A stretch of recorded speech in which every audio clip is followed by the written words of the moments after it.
Hello!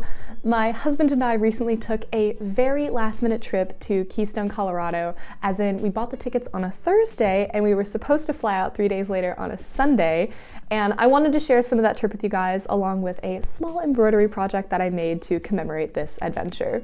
However, we hit our first snag before the trip even began because when we woke up at 3 a.m. on Sunday, we were notified that our 6 a.m. flight had been canceled. Now, neither of us fly very often, so we weren't really sure what to do, so we headed to the airport anyway, only to find that absolutely no one would help us, and all of the flights to Denver had been booked for the day. So, because our ski rentals and whatnot were non-refundable, we just got in the car and started the 18-hour drive to Keystone, Colorado. After having barely crossed into Illinois, we had our first memorable moment of the trip. I feel bad because it's always in the McDonald's bathroom. Because remember my story? Like going to Mississippi? Your story now doesn't even... It means nothing. My story means nothing compared to this. Yeah. That's just not okay.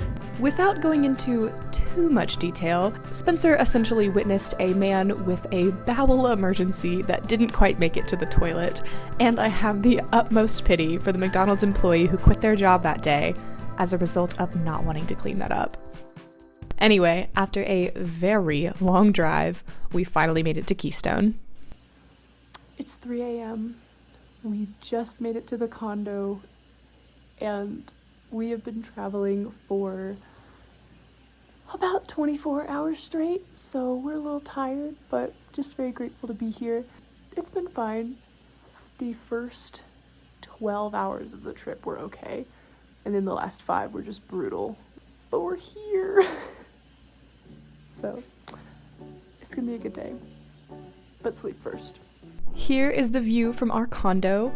Absolutely gorgeous, but come to find out, it was a mistake for us to get put in this one, and our intended condo had a lovely view of a brick wall. So, cheers to checking in at 3 a.m. But as lovely as this condo is, it has one fatal flaw. We got locked out. So the door locks behind you, and we don't have an actual key, just like these little fake keys. So we're just enjoying the porch and waiting for people to come let us in. Very nice, very nice. After playing phone tag with 3 different people, we learned that it would take at least 4 hours to get us back into the condo, so we took the bus into town to start our snowboarding journey.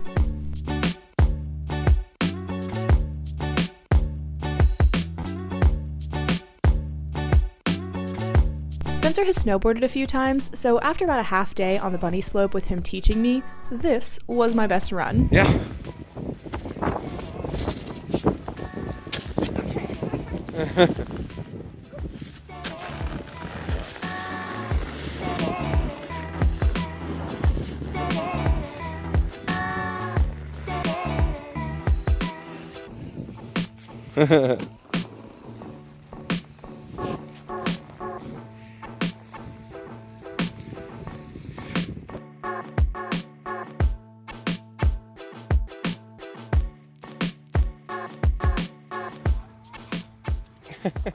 Not terrible, and I even made it down a green on the next day, though I slid down most of it on my butt. It still counts. But in case you were curious about what snowboarding is supposed to look like, I sent Spencer down the mountain with the GoPro.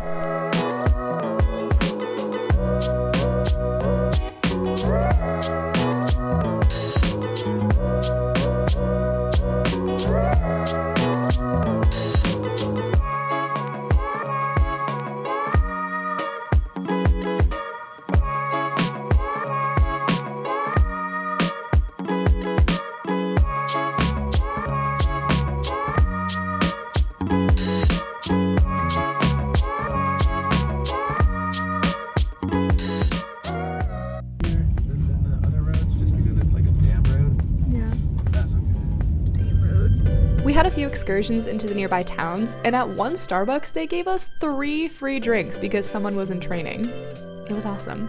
Then at the Mexican restaurant that was in walking distance from our condo, they had a Pirates of the Caribbean pinball game that we played on for far too long for 2 fully grown people.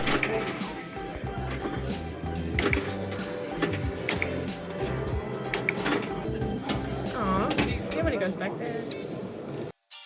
I maxed out after 2 days of snowboarding because I'm a wimp, so I returned my rental equipment and sent Spencer on his way to do some more snowboarding, while I relaxed back at the condo and did my daily check of the hot tub to make sure it was still the best part of the trip.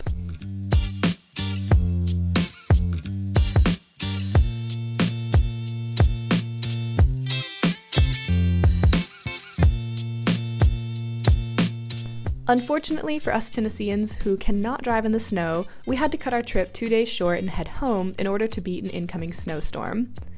I never understood why Spencer loved his snowboarding trips so much, but after this beautiful trip, I definitely understand and want to come back as soon as possible.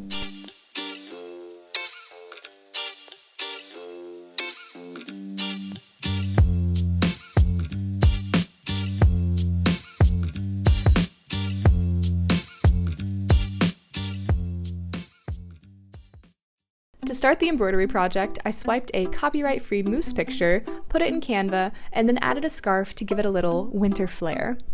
Rather than trace this image and potentially lose some accuracy, I printed an inverted version of it and used Mod Podge Photo Transfer to transfer this image onto the fabric. To do this, simply paint the areas you want transferred and place it face down on the fabric. However, please be careful in only painting the specific parts you want because all of this white space I covered will come back to haunt me. After 24 hours, wet the image with a sponge and let it sit for 2 minutes. After that, gentle circular motions should reveal the image.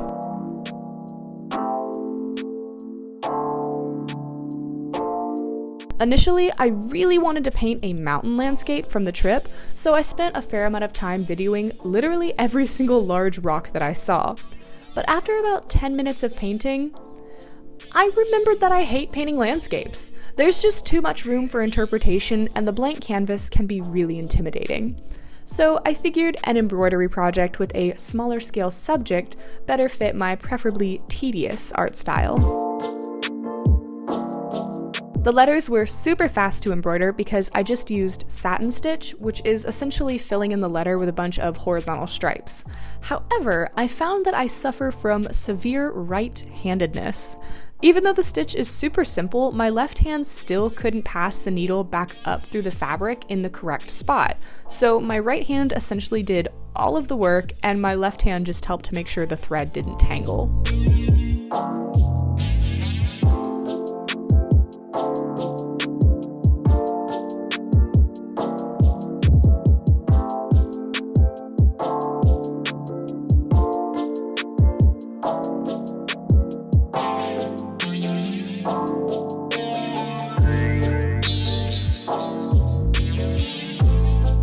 For the scarf, I geeked out a little too much when I remembered that the chain stitch looks like knitting, so I was able to make my moose a little knitted scarf, and this is definitely my favorite part of the whole thing.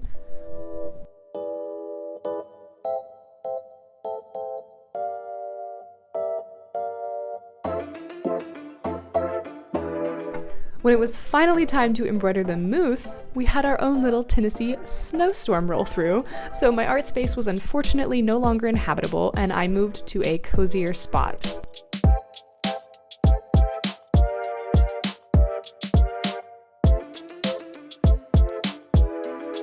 Though it was much more comfortable, progress was slow for one very specific and fluffy reason. Okay, so what I've basically been doing is outlining, yes?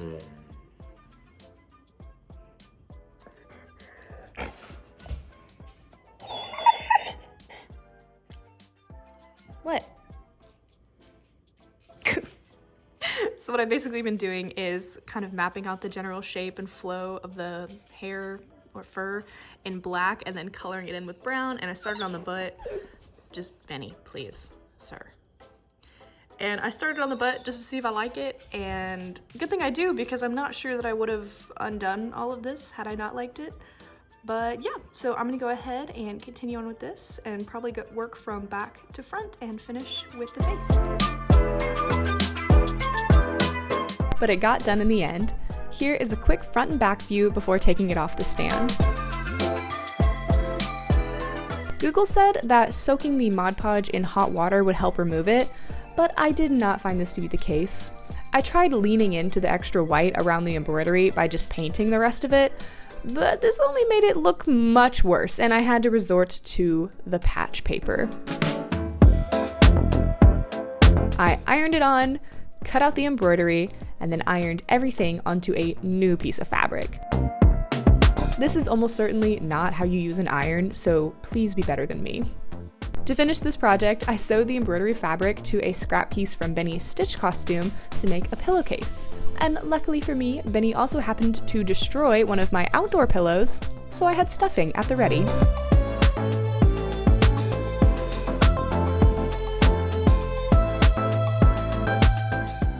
Here's the final pillow.